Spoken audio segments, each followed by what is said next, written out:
Alizeh talk کے معزز سامعین کو علیزہ کمل کا سلام۔ دوستوں، امید کرتی ہوں آپ سب خیریت سے ہوں گے، جہاں رہیں خوش رہیں۔ بڑھتے ہیں آج کی کہانی کی جانب۔ میرے ماضی کی کہانی خوشبوؤں کی کہانی ہے، جس کو میں محسوس تو کر سکتی ہوں پر چھو نہیں سکتے۔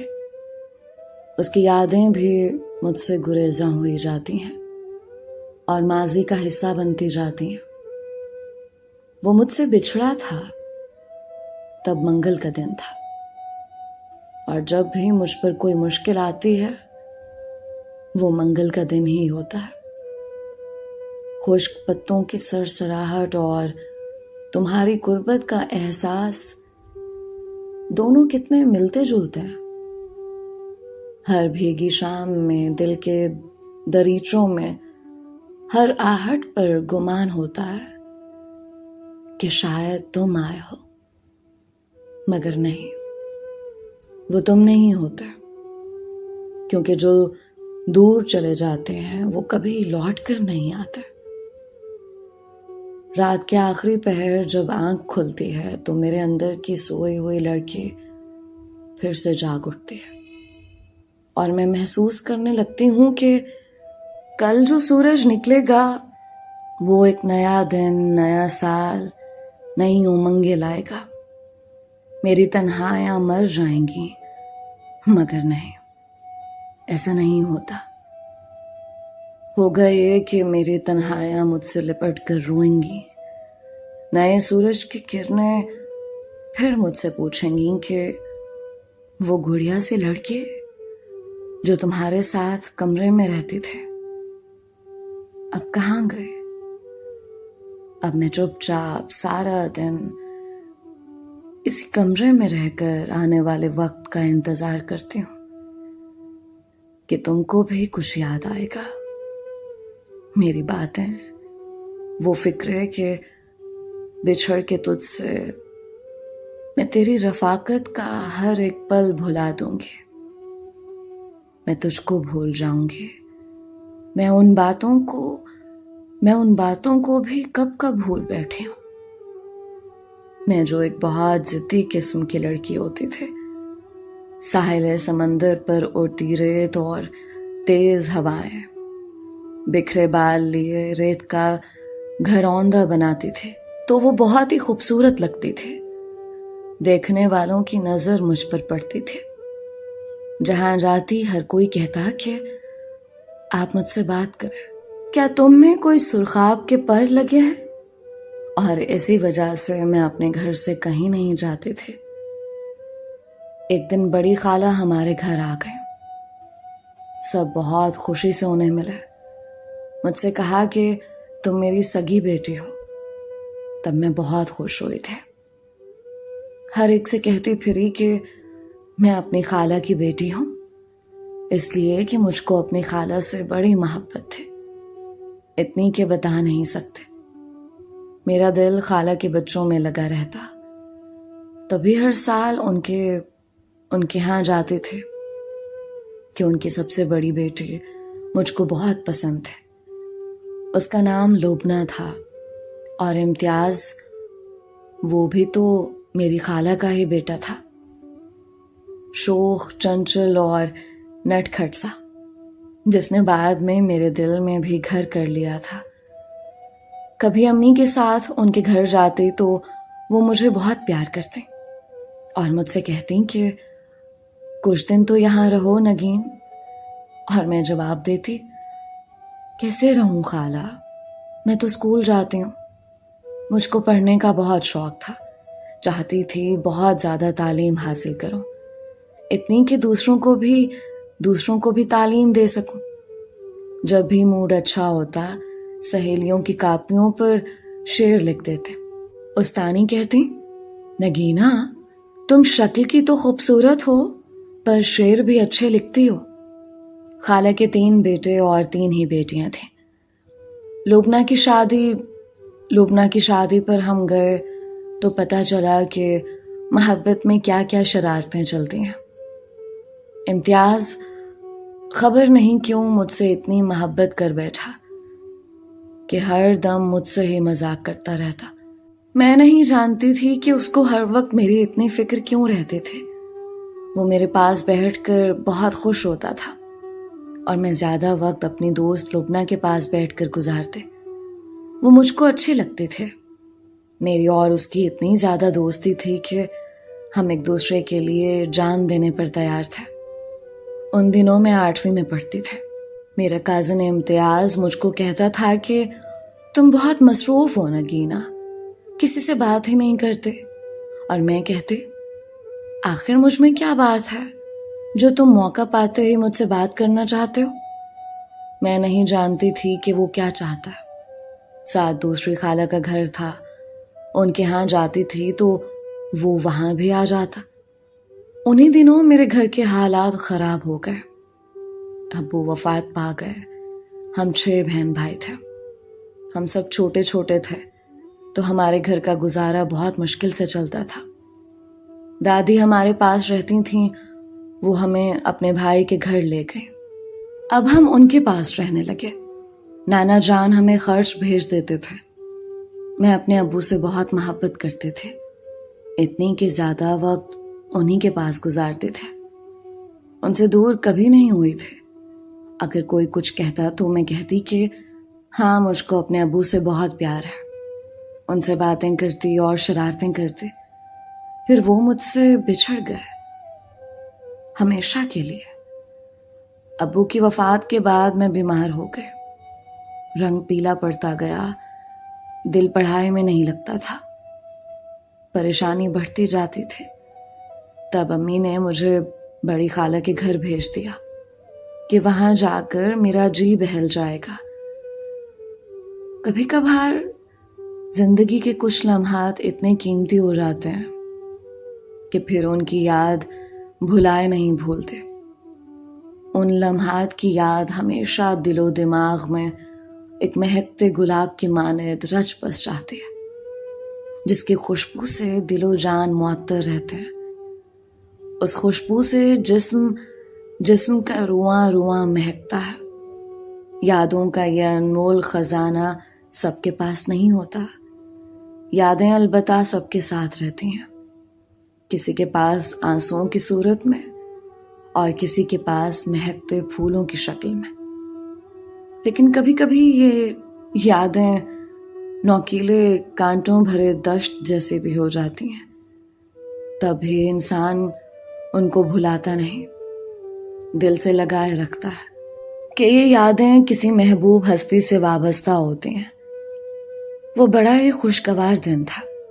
ہر طرف سے بادل امڑ امڑ کر آ رہے تھے، ٹھنڈی ہوا چل رہی تھی، اور باغ میں نازک سی شاخ پہ ایک کلی بار بار زور سے جھوم رہی تھی۔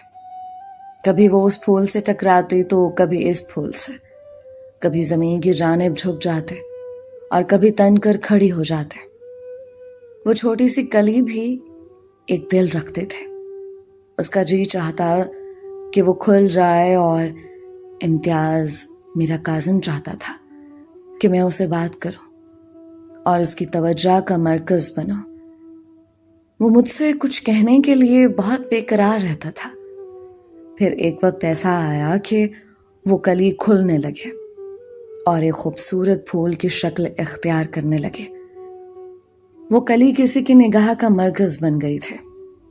دل ہی دل میں خوش تھے، تبھی وہ ایک تر و تازہ پھول میں بدل گئے۔ اب اس کے دل میں ایک ہی حسرت ہے۔ وہ سوچ رہی تھی کہ مجھے کبھی کوئی کچرے کے ڈھیر پر نہ پھینک دے، بلکہ اپنے دل میں چھپا لے۔ ایک دن امتیاز نے مجھ سے کہہ ہی دیا، نگین میں تم سے محبت کرتا ہوں۔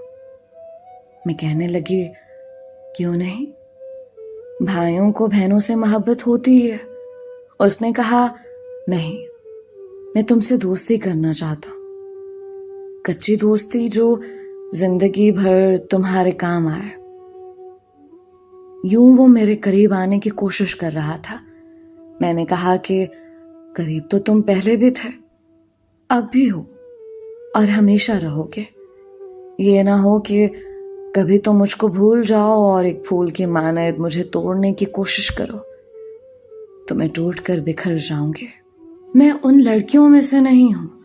میں لبنہ سے کوئی بات نہیں چھپاتی تھی۔ جو بات مجھ سے امتیاز کہتا میں اس کو بتا دیتی تھی۔ یہ سلسلہ 1 سال تک چلتا رہا۔ وہ مجھے دیکھے بغیر کھانا بھی نہیں کھاتا تھا۔ رات کو بہت جلد گھر آ جاتا اور میرا بہت خیال رکھتا۔ ایک دن خالہ نے کہا، امتیاز تمہاری جانب بہت توجہ دیتا ہے، آخر کیا بات ہے؟ میں نے کہا، میں نہیں جانتی۔ خالہ بولی، دیکھو وہ اب کام دل سے نہیں کرتا، ہر وقت گھر ہی رہتا ہے۔ یہ سن کر میں پریشان ہو گئی، کہیں خالہ یہ نہ سوچیں کہ میں نے امتیاز کو باتوں میں لگا رکھا اور نکما کر دیا ہے۔ وہ کہتا، میں تمہیں ایک چیز دینا چاہتا ہوں۔ کیا چیز ہے وہ تمہارے گلے میں ڈالنا چاہتا ہوں۔ کہاں ہے وہ چیز؟ وہ ہار تھا، یہ میں تمہیں اپنے ہاتھوں سے پہنانا چاہتا ہوں۔ میں نے کہا، امتیاز ابھی یہ وقت نہیں آیا، تم صرف اپنے کام کی طرف دھیان دو، زیادہ توجہ کام پر دیا کرو۔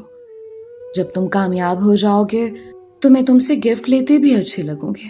میں اکثر وقت تھکن محسوس کرتے تھے، کبھی بستر پر لیٹ جاتے اور کبھی کہیں بیٹھ جاتے۔ لگتا تھا کہ ہڈی ہڈی دکھ رہی ہے۔ ملنے والے کہتے تھے کہ مجھ کو عشق ہو گیا ہے اور مجھ میں کچھ کہنے کا حوصلہ نہیں۔ میں خود سمجھ نہیں پاتی تو کسی کو کیا بتاتی کہ ایسی کوئی بات نہیں۔ امتیاز ہر وقت اپنے دوستوں میں رہتا تھا اور میں اس کو وہ راستہ بتانا چاہتی تھی جو ہر خیر خواہ کہتا ہے کہ تم ہمیشہ کامیاب رہو۔ یوں امتیاز کو میں نے درست راستے پر لگا دیا۔ وہ اپنے ابو کے ساتھ کام کرنے لگا اور اپنے گھر کا خیال رکھنے لگا، مگر لوگ عجیب مطلب لیتے تھے کہ یہ جو سب کچھ کرتی ہے اپنے لیے کرتی ہے۔ آج میری بڑی بہن کی شادی تھی، وہ دلہن بنی بہت اچھی لگ رہی تھے۔ ساجدہ آپی، ان کی آنکھوں میں نئے سپنے تھے، ہر طرف خوشیوں کی دھوم تھی۔ والدین نے دعاؤں کی چھاؤں میں ان کو رخصت کیا۔ وہ سرخ آنچل میں پیا کے دیس بیاہ کر چلی گئیں۔ اسد بھائی نے میری بہن کو 4 برس خوش رکھا، لیکن جب ان کا آنگن بچوں کے وجود سے خالی رہا تو ساس نے بیٹے سے کہا، بہو بانجھ ہے، دوسری شادی کرو۔ اس کو پوتے پوتیاں کھلانے کی خواہش تھی اور اسد بھائی ان کے اکلوتے بیٹے تھے۔ باجی ساجدہ چند دنوں سے اپنے شوہر کو پریشان اور اکھڑا اکھڑا دیکھ رہی تھی۔ باجی نے ایک دن قسم دے کر پوچھا تو انہوں نے بتایا کہ سچو، اماں مجھ کو دوسری شادی کے لیے مجبور کر رہی ہیں، تمہارا کیا خیال ہے؟ میں اجازت کی بات کر رہا ہوں، مجھے باخوشی اجازت دے تو۔ سجو دم بخود رہ گئیں۔ پیار کے وہ وعدے، عمر بھر وفادار رہنے کی قسمیں، کیا تم بھی یہی چاہتے ہو؟ ہاں، صرف اولاد کی خاطر، ورنہ تو سب ٹھیک ہے۔ میں تمہاری خواہش کو رد نہیں کروں گی۔ میں سوچ بھی نہیں سکتا سجو کہ تم اتنی جلد میری بات مان جاؤ گے۔ باجی سجو نے شوہر سے کہا، اگر میری ایک شرط ہے، تم ہمیشہ میرے قریب رہو گے، مجھ سے دور نہیں جاؤ گے۔ اسد بھائی نے کہا، ہاں میں تمہیں اتنا پیار دوں گا کہ جتنا پہلے کبھی نہیں دیا۔ سجو بولی، یہ تم کیا کہہ رہے ہو؟ اگر تمہارے دل میں میرے لیے محبت ہوتی تو تم مجھ سے دوسری شادی کا نہ کہتے۔ میں اپنے گھر کی خوشیاں اپنے ہاتھوں سے کسی کو نہیں دے سکتے، میرے اندر اتنا حوصلہ نہیں ہے۔ اس کے بعد میری بہن اپنے گھر واپس آ گئے۔ ماں باپ، بہن بھائی بھی اس صدمے سے نڈھال ہو گئے۔ سجو اسکول میں سروس کرنے لگیں۔ ابھی وہ جوان تھیں، خوبصورت تھیں، ان کے رشتے آنے لگے، لیکن وہ نہیں مانتی تھیں۔ ایک دن امتیاز ہمارے گھر آیا۔ باجی جانے کے سال میں بیٹھی تھیں کہ وہ ان کو بس دیکھتا ہی رہ گیا۔ پتہ نہیں وہ ان کو پسند کرنے لگا تھا، میں نہیں جانتے۔ وہ مجھ سے بہت دور ہوتا جا رہا تھا۔ ایک دن میں نے اپنی چھوٹی خالہ سے بات کی اور کہا، خالہ جان، تم کہتی تھیں اگر تم کو کوئی لڑکا پسند ہو تو بتانا، مجھ کو امتیاز بہت پسند ہے۔ خالہ نے کہا، اچھا، تم چپ رہنا، پہلے میں اپنے بیٹے سے بات کروں گی، پھر تم بات کرنا۔ میں خاموش ہو گئی۔ خالہ نے اس سے پوچھا، اگر تم چاہو تو ہم تمہاری شادی نگینا کے ساتھ کر دیتے ہیں۔ اس نے جواب دیا کہ مجھ کو نگینا پسند نہیں ہے۔ خالہ کو بہت غصہ آیا اور کہا، تم کیا سمجھتے ہو کہ ہم تمہارے پیچھے بھاگیں گے؟ تم سے زیادہ اچھے رشتے نگینا کے لیے آ رہے ہیں۔ ہم نے سوچا کہ پتہ نہیں شاید تم اس کو پسند کرتے ہو تو پوچھ لیا۔ تبھی وہ کہنے لگا، خالہ، نگین تو خود کہتی تھی کہ وہ مجھ کو پسند نہیں کرتے۔ جب میں نے یہ سنا تو میں پریشان ہو گئی کہ میں نے ایسا کب کہا۔ خالہ سے میں نے کہا، خالہ، میں نے بھی امتیاز سے ایسی بات نہیں کی۔ آپ کہتی ہیں تو میں قرآن پر ہاتھ رکھ کر قسم کھاتی ہوں۔ تب خالہ خاموش ہو گئی۔ بس یہاں سے رت اور موسم بدل گئے اور دل بھی بدل گئے۔ میں ہر وقت روتی رہتی تھی۔ ایک تو بہن کی پریشانی تھی، میں بیمار ہو گئی، اور بڑی خالہ سجو کا ہاتھ مانگنے آ گئی۔ آخر ماں کے آنسوؤں نے مجھ کو خاموش رہنے پر مجبور کر دیا، اور ایک بار پھر سجو دلہن بن گئی۔ کس کی دلہن؟ میرے امتیاز کی دلہن، جس کو میں اپنا امتیاز بولتی تھی۔ کچھ عرصہ بعد امتیاز بزنس کے سلسلے میں امریکہ چلا گیا اور میری بہن کو بھی ساتھ لے گیا۔ اس نے سجو کو اتنا پیار دیا کہ وہ ماضی کا ہر غم بھول گئے۔ وہ امتیاز کے ہمراہ خوش و خرم تھے۔ 5 برس گزر گئے۔ جب وہ وطن لوٹے تو ان کے 3 بچے تھے۔